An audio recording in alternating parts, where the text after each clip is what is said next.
Postal services have formed an integral part of our lives for many decades. Most of us have had the distinct privilege and pleasure of receiving a letter from distant relatives or a long-lost lover via a post. If not a letter, we have ample experience in fetching parcels and packages from our respective post offices.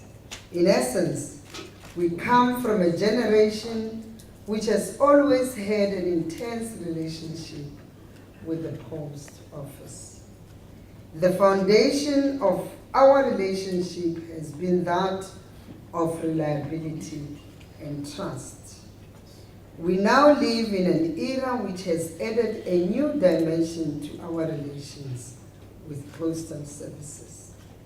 Technology has revolutionized postal services. The transformation has been radical. We have seen the rise of e-commerce, changing the way post is done, and also introducing new competitors in ways that we could not have imagined. These changes call for postal services to be agile and adapt to new world. And so the question is, how do we use this infrastructure to modernize and compete with new entrants in the market? How do we ensure that an order from Lilongwe reaches a citizen in Lusikisiki within reasonable time at reasonable rates? We need a system that ensures that parcels in Antamorivo reach Lusaka without a glitch. This is what this forum must resolve on. And as SADC, we cannot afford not to adopt the best international practices. We need our state-owned entities, including the post office, to become drivers of innovation and efficiency, to help build the economies of our region and the continent. This is a never-ending task, and it is not for the complacent. We have to focus on the future now and seize the opportunities that we have identified through the UPU and through forums such as SAPOA, so that the postal office can deliver e-commerce, financial services, and other new and enhanced services that can benefit from the infrastructure of the postal network.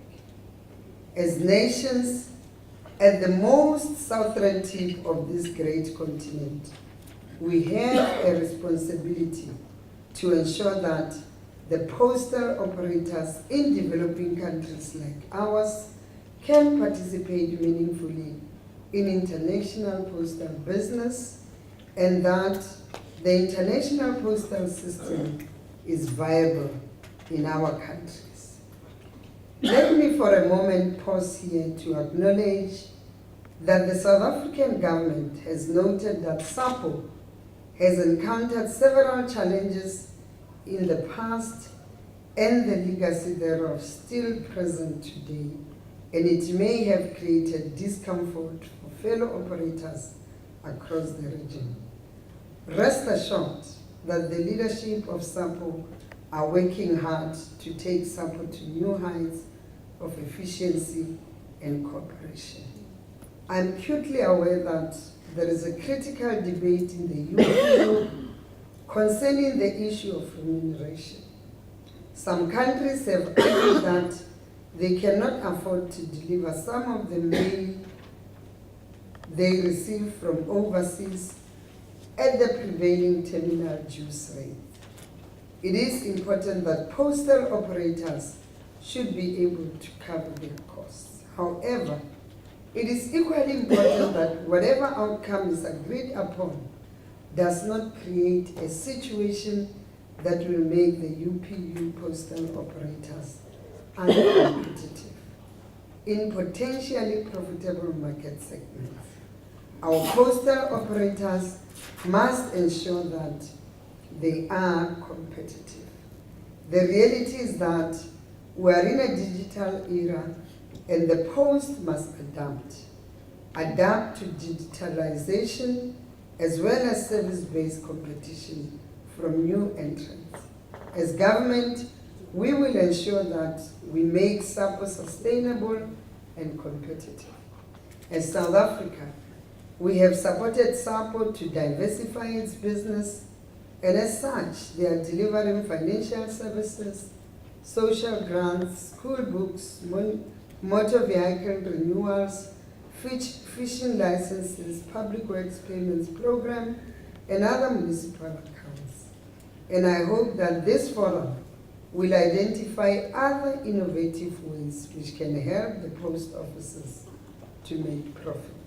And as South Africa continues to co-chair the Strategy and Postal Economics Committee of the UPU, we seek guidance from you on priorities to take forward and encourage active participation of the Southern African postal community, including government, regulators, as well as postal operators. It is my pleasure to officially declare open this 2019 edition of the SAPOA Forum, and I hope your deliberations become